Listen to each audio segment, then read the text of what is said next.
Yan, good morning, good morning. Happy Tuesday, everyone. Today is last Tuesday of 2024. Ayan. Ganda sana, may kutsing ganito talaga, oh. Bagong kutsi, regalo.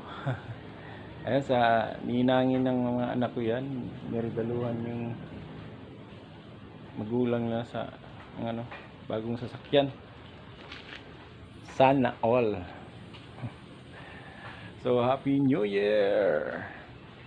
Sana wala na tigil ng ulan mamaya para masaya naman yung pagsalubong ng bagong taong. May tao pala dyan. Ayan. Tahimik ang kapaligiran. Kasi alauna na mga katropa, gising pa tayo.